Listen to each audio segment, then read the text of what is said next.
दोस्तों, भारतीय टीम के सामने अगली बड़ी चुनौती बांग्लादेश टीम की होगी, जिसका मनोबल फिलहाल 7वें आसमान पर है, क्योंकि बांग्लादेश की टीम ने पाकिस्तान को उसके घर में 2 मैचों की टेस्ट सीरीज में 2-0 से सुपड़ा साफ किया है।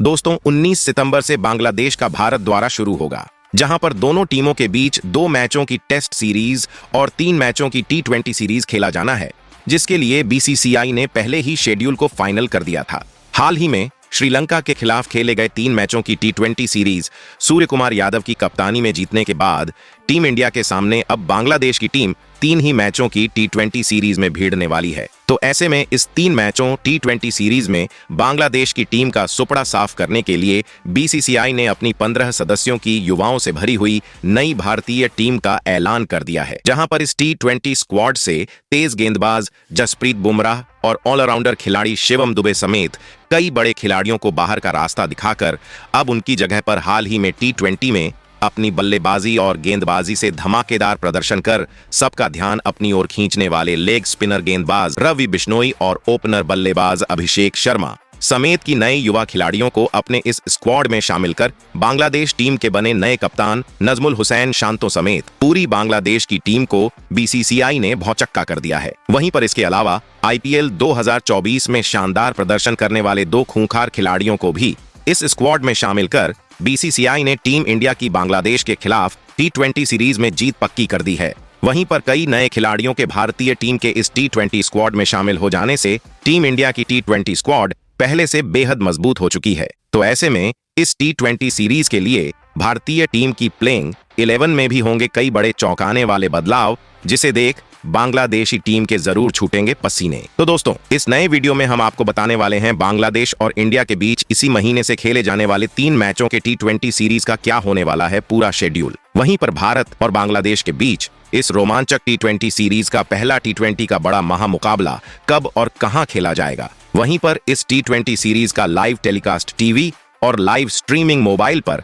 आपको फ्री में कहां पर देखने को मिलेगा। वहीं पर दोनों टीमों का एक दूसरे के सामने आज तक खेले गए T20 के मुकाबलों में क्या है जीत और हार के आंकड़े, तो आंकड़ों के इस गणित से दोनों में से कौन सी टीम इस T20 सीरीज पर पड़ेगी भारी। वहीं पर इसके अलावा BCCI और टीम इंडिया के चीफ सेलेक्टर अजीत अगरकर ने इस 3 मैचों के T20 सीरीज में बांग्लादेशी टीम को हार का स्वाद चखाने के लिए कौन कौन से 15 सदस्यों भारतीय टीम के स्क्वाड का किया है चयन, जिसे देख पूरी बांग्लादेश की टीम यह सीरीज शुरू होने से पहले जा चुकी है सदमे में। वहीं पर इसके अलावा इस T20 सीरीज के पहले T20 मुकाबले के लिए टीम इंडिया की क्या हो सकती है सबसे बेस्ट प्लेइंग 11। इसके अलावा इस T20 सीरीज से जुड़ी हुई कई बड़ी और जरूरी बातें जिसे जानना यह T20 सीरीज शुरू होने से पहले आपके लिए बन जाता है बेहद जरूरी। लेकिन उससे पहले दोस्तों, आप हमारे चैनल पर नए हो तो टीम इंडिया से जुड़ी हुई हर छोटी बड़ी जानकारी से जुड़े रहने के लिए अपने इस क्रिकेट चैनल क्रिकेट क्लासरूम को सब्सक्राइब दिल से,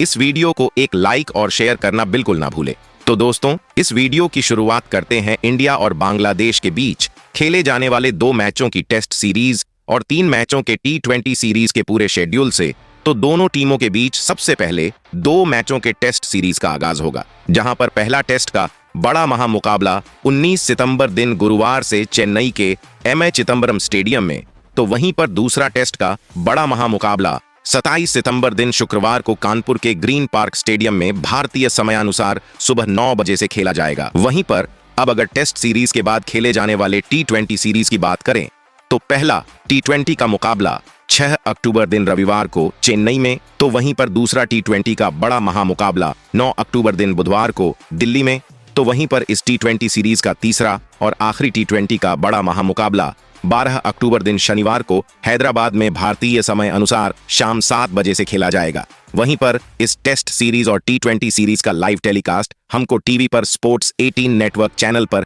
तो वहीं मोबाइल पर इस सीरीज की लाइव स्ट्रीमिंग हमको जियो सिनेमा ऐप पर फ्री में देखने को मिलेगा। वहीं पर दोस्तों, अब BCCI ने जिन 2 खिलाड़ियों को सबसे पहले इस T20 सीरीज के लिए चुने गए भारतीय टीम के स्क्वाड के लिए टीम इंडिया का कप्तान और उपकप्तान बनाया है, उसकी बात करें तो इस T20 सीरीज के लिए सूर्य कुमार यादव को भारतीय टीम का कप्तान, तो वहीं शुभमन गिल को टीम इंडिया का उपकप्तान बनाया गया है। वैसे दोस्तों, आप कमेंट कर बताओ टीम इंडिया का T20 फॉर्मेट के लिए सबसे बेहतरीन और शानदार कप्तान कौन हो सकता है। वहीं पर दोस्तों, BCCI ने इस 3 मैचों के T20 सीरीज में बांग्लादेशी टीम को घुटनों पर लाने के लिए जिन 15 सदस्यों की खतरनाक स्क्वाड को चुना है, उस मजबूत स्क्वाड की बात करने से पहले आपको बताते हैं क्या है भारत और बांग्लादेश के बीच आज तक भारतीय सरजमीन पर खेले गए T20 मुकाबलों में जीत और हार के आंकड़े। तो आज तक ये दोनों ही टीमें भारतीय सरजमीन पर 8 T20 के मुकाबले खेल चुकी है, जिसमें टीम इंडिया ने 7 T20 के मुकाबले में जीत दर्ज किया है, तो वहीं पर बांग्लादेश की टीम ने एक T20 के मुकाबले में जीत दर्ज किया है। वहीं पर इस T20 सीरीज से पहले टीम इंडिया श्रीलंका को T20 सीरीज में हरा कर आ रही है, तो वहीं पर बांग्लादेश की टीम जिम्बाब्वे से जीत कर आ रही है। यानी कि दोनों ही टीमें जीत के घोड़े पर सवार है, पर हेड टू हेड रिकॉर्ड में टीम इंडिया T20 फॉर्मेट में बांग्लादेश के ऊपर हावी नजर आती है। तो दोस्तों, BCCI ने इस T20 सीरीज के लिए जिन 15 खिलाड़ियों का चयन किया है, उसकी बात एक एक करके करे तो 15 सदस्यों के इस स्क्वाड में सबसे पहले 4 युवा ओपनर बल्लेबाजों को शामिल किया गया है, जो कि T20 के मुकाबलों में तेज स्ट्राइक रेट से रन बनाते हुए गेंदबाजों के ऊपर पहली गेंद से ही टूट कर पड़ते हैं और चौके छक्कों की बारिश करते हुए पावर प्ले में ही विरोधी टीम को बैकफुट में धकेल देते हैं। तो इस स्क्वाड में पहले ओपनर बल्लेबाज के तौर ऋतुराज गायकवाड़ को शामिल किया गया है। ऋतुराज गायकवाड़ ने बतौर सलामी बल्लेबाज अभी हाल ही में खेले गए T20 सीरीज में जिम्बाब्वे के खिलाफ तारीफ के काबिल प्रदर्शन करते हुए इस सीरीज में टीम इंडिया के सबसे बड़े स्कोरर रहे थे। वहीं पर अगर ऋतुराज गायकवाड़ के T20 मुकाबलों में आंकड़ों पर नजर डालें तो ऋतुराज गायकवाड़ ने लगभग 140 की स्ट्राइक रेट से लगभग 650 रन बनाते हुए एक 4 अर्धशतक तो एक सैकड़ा बनाया है। वहीं इस स्क्वाड में दूसरे ओपनर बल्लेबाज के तौर पर बाएं हाथ के धुरंधर सलामी बल्लेबाज यशस्वी जायसवाल को शामिल किया गया है। यशस्वी जायसवाल पावर प्ले के एक विस्फोटक बल्लेबाज है, जो कि पहली गेंद से ही चौके छक्कों की बारिश करते हुए गेंदबाजों को सेट होने का मौका देते नहीं है। वहीं पर हाल ही में खेले गए कई T20 के मुकाबलों में इनसे ताबड़तोड़ बल्लेबाजी देखने को मिला है। वहीं पर अगर इनके T20 मुकाबलों में आंकड़ों पर नजर डाले तो 723 रन बनाते हुए एक शतक तो 5 अर्धशतक बनाया है। वहीं पर इस स्क्वाड में तीसरे ओपनर बल्लेबाज के तौर पर टीम इंडिया के उप कप्तान शुभमन गिल को शामिल किया गया है। जिस कद के शुभमन गिल बल्लेबाज है, पिछले कुछ T20 के मुकाबलों में इनके बल्ले से कुछ खास रन निकले नहीं है, लेकिन अभी हाल ही में खेले गए जिम्बाब्वे और श्रीलंका के खिलाफ T20 सीरीज में इनके बल्ले से रनों की बारिश देखने को मिला था। वहीं पर अगर शुभमन गिल के T20 मुकाबलों में आंकड़ों पर नजर डालें तो शुभमन गिल ने T20 में 580 रन लगभग 140 की स्ट्राइक रेट से बनाते हुए एक सैकड़ा तो 350 जड़ा है। वहीं पर इस स्क्वाड के चौथे और आखिरी सलामी बल्लेबाज के तौर पर बाएं हाथ के 6 हिटिंग मशीन अभिषेक शर्मा को शामिल किया गया है। हाल ही में जब अभिषेक शर्मा ने भारतीय टीम में पहली बार जिम्बाब्वे के खिलाफ खेले गए T20 सीरीज में चुना गया था, तब इस सीरीज में खुद को साबित करते हुए एक शानदार सैकड़ा जड़कर रातों रात T20 के स्टार बन गए थे। तो एक बार फिर से इनको बांग्लादेश के खिलाफ खेले जाने वाले T20 सीरीज के लिए चुना गया है। वैसे दोस्तों, आप कमेंट कर बताओ, यशस्वी जायसवाल, शुभमन गिल, अभिषेक शर्मा और ऋतुराज गायकवाड़ में बांग्लादेश के खिलाफ किसे करनी चाहिए भारतीय पारी की शुरुआत। वहीं पर इस 15 सदस्यों के स्क्वाड में BCCI ने 3 मिडिल ऑर्डर के तगड़े युवा बल्लेबाजों को शामिल किया है, जो कि मिडिल ओवरों में भी तेज स्ट्राइक रेट से किसी भी सिचुएशन में गेंदबाजों की धज्जियां उड़ाते हुए तेजी से रन बनाने का काम बखूबी करते हैं। तो इस स्क्वाड में पहले मिडिल ऑर्डर के बल्लेबाज के तौर पर बाएं हाथ के तगड़े फिनिशर बल्लेबाज रिंकू सिंह को शामिल किया गया है। रिंकू सिंह ने जब से भारतीय टीम के लिए बतौर फिनिशर बल्लेबाज T20 का मुकाबला खेलना शुरू किया है, टीम इंडिया को कई मुकाबलों में अकेले दम पर जीत दिलाया है। वहीं पर रिंकू सिंह अंत के ओवरों में लंबे लंबे छक्के उड़ाते हुए तेजी से रन बनाने के लिए जाने जाते हैं, जिनके अगर हम T20 मुकाबलों में आंकड़ों पर नजर डालें तो 180 की विस्फोटक स्ट्राइक रेट से लगभग 450 रन बनाते हुए इस फॉर्मेट में 2 अर्धशतक जड़ा है। वहीं पर इस स्क्वाड में दूसरे और आखिरी मिडिल ऑर्डर बल्लेबाज के तौर पर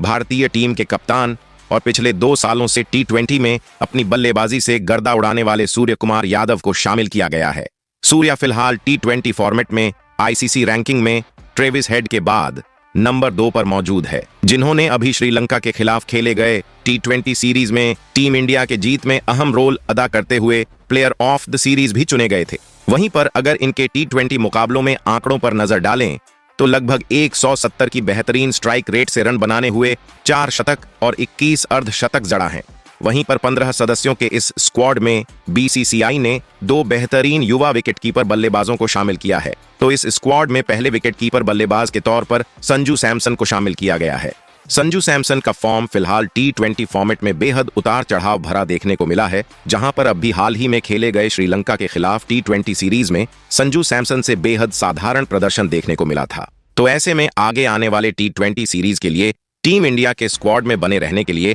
जरूर इस टी20 सीरीज में संजू सैमसन को बेहतर प्रदर्शन करना होगा। हालांकि संजू सैमसन ने टी20 में लगभग 450 रन बनाए हैं। वहीं पर इस स्क्वाड के दूसरे विकेटकीपर बल्लेबाज के तौर पर ध्रुव जुरैल को शामिल किया गया है। ध्रुव जुरैल ने आईपीएल में बतौर फिनिशर बल्लेबाज कई मौकों पर मैच जीताऊ पारियां खेली हैं, लेकिन टीम इंडिया के लिए अब तक महज 2 टी20 के मुकाबले खेलते हुए ज्यादा प्रभावित किया नहीं है। हालांकि इन मुकाबलों में प्लेइंग 11 का हिस्सा होने के बाद भी इनको बल्लेबाजी का मौका कुछ खास मिला नहीं था। वैसे दोस्तों, आप कमेंट कर बताओ, ध्रुव जुरैल और संजू सैमसन में ज्यादा बेहतर विकेटकीपर बल्लेबाज कौन है? वहीं पर दोस्तों, 15 सदस्यों के इस स्क्वाड में बीसीसीआई ने 3 शानदार और दमदार ऑलराउंडर खिलाड़ियों को शामिल किया है, जो कि अपनी बेहतरीन गेंदबाजी और बल्लेबाजी से किसी भी टी20 मुकाबलों का नतीजा बदल देने का मादा रखते हैं। तो इस स्क्वाड में पहले ऑलराउंडर खिलाड़ी के तौर पर बाएं हाथ के वेंकटेश अय्यर को शामिल किया गया है, जिनकी वापसी टीम इंडिया के टी20 स्क्वाड में पूरे 2 सालों के बाद हो रही है। वहीं पर अगर वेंकटेश अय्यर के टी20 के मुकाबले में आंकड़ों पर नजर डालें तो वेंकटेश अय्यर ने बल्ले से जहां लगभग 150 रन बनाते हुए अपनी स्लोअर डिलीवरी की गेंदबाजी से 5 विकेट भी निकले हैं। वहीं पर इस स्क्वाड में दूसरे ऑलराउंडर खिलाड़ी के तौर बाएं हाथ के ऑलराउंडर खिलाड़ी अक्षर पटेल को शामिल किया गया है। अक्षर पटेल ने बीते कुछ टी20 सीरीज में टीम इंडिया के लिए कमाल का प्रदर्शन करते हुए टीम इंडिया के लिए एक बेहतरीन ऑलराउंडर खिलाड़ी बनकर उभरे हैं, जिन्होंने टी20 वर्ल्ड कप से लेकर अब तक हर खेले गए टी20 के मुकाबलों में बतौर ऑलराउंडर खिलाड़ी अपने बल्ले और गेंद से धमाकेदार प्रदर्शन किया है। वहीं पर टी20 के मुकाबले में अक्षर पटेल के आंकड़ों पर नजर डाले तो लगभग 500 रन बनाते हुए अपनी फिरकी गेंदबाजी से 62 विकेट भी निकाले हैं। वहीं पर इस स्क्वाड में तीसरे और आखिरी ऑलराउंडर खिलाड़ी के तौर पर टी20 में हाल ही में अपनी ताबड़तोड़ बल्लेबाजी और अपनी घातक गेंदबाजी से आईसीसी रैंकिंग के बने नंबर 1 ऑलराउंडर खिलाड़ी हार्दिक पांड्या को शामिल किया गया है, जो कि अपनी तूफानी बल्लेबाजी और घातक गेंदबाजी से टी20 के मुकाबलों का नतीजा बदल देने के लिए जाने जाते हैं। वहीं अगर हार्दिक पांड्या के टी20 के मुकाबलों में आंकड़ों पर नजर डाले तो लगभग 1600 रन बनाते हुए अपनी घातक गेंदबाजी से पांड्या ने 86 से ज्यादा विकेट भी निकाले हैं। वहीं पर 15 सदस्यों के इस स्क्वाड में बीसीसीआई ने 4 गेंदबाजों को शामिल किया है, जो कि बांग्लादेशी टीम के टॉप ऑर्डर बल्लेबाजी क्रम को निस्तनाबूद कर देने का दम खम रखते हैं। इस स्क्वाड में पहले गेंदबाज के तौर पर तेज गेंदबाज मयंक यादव को शामिल किया गया है। मयंक यादव ने इस साल खेले गए आईपीएल के सीजन में अपनी तेज गति की गेंदबाजी से बल्लेबाजों को चौंका के रख दिया था, जिनके सामने बल्लेबाज बेबस नजर आए थे। मयंक यादव एक ऐसे गेंदबाज है जो कि 150 किलोमीटर प्रति घंटे की रफ्तार से लगातार गेंदबाजी कर सकते हैं। वहीं पर इस स्क्वाड में दूसरे गेंदबाज के तौर पर तेज गेंदबाज नवदीप सैनी को शामिल किया गया है। नवदीप सैनी की वापसी भारतीय टीम के टी20 के स्क्वाड में पूरे 4 सालों के बाद हो रही है। इनके अगर हम टी20 के मुकाबले में आंकड़ों पर नजर डालें तो नवदीप सैनी ने इस फॉर्मेट में 13 विकेट निकाले हैं। वहीं पर इस स्क्वाड में तीसरे गेंदबाज के तौर पर टीम इंडिया के लिए सबसे बेहतरीन लेग स्पिनर गेंदबाज पिछले कुछ टी20 के मुकाबलों में कमाल का प्रदर्शन कर बन चुके रवि बिश्नोई को शामिल किया गया है, जो कि पावर प्ले और मिडिल ओवरों में कंजूसी से विकेट निकालने के लिए जाने जाते हैं, जिन्होंने हाल ही में खेले गए जिम्बाब्वे और श्रीलंका के खिलाफ टी20 सीरीज में 14 से ज्यादा विकेट निकलकर सबसे सफल स्पिनर गेंदबाज भी रहे थे, जिनके नाम टी20 में लगभग 50 विकेट दर्ज है। वहीं पर इस स्क्वाड में चौथे और आखिरी गेंदबाज के तौर पर बाएं हाथ के टी20 स्पेशलिस्ट तेज गेंदबाज अर्शदीप सिंह को शामिल किया गया है। अर्शदीप सिंह उन गेंदबाजों में से एक है जिनके सामने डेथ ओवरों में रन बनाना किसी भी बल्लेबाज के लिए इतना आसान नहीं होता है, जिनके अगर हम टी20 के मुकाबलों में आंकड़ों पर नजर डालें तो अर्शदीप सिंह ने 83 विकेट चटकाए हैं। वैसे दोस्तों, आप कमेंट कर बताओ, टीम इंडिया अपनी इस शानदार प्लेइंग 11 के साथ बांग्लादेश से 3 मैचों के टी20 सीरीज में कितने टी20 के मुकाबले जीत सकती है? वहीं पर इसके अलावा और किस खिलाड़ी को इस नए टी20 के स्क्वाड में मिलना चाहिए था? जगह वहीं पर आपके लिहाज से बांग्लादेश के खिलाफ टीम इंडिया की क्या होनी चाहिए सबसे बेस्ट प्लेइंग 11?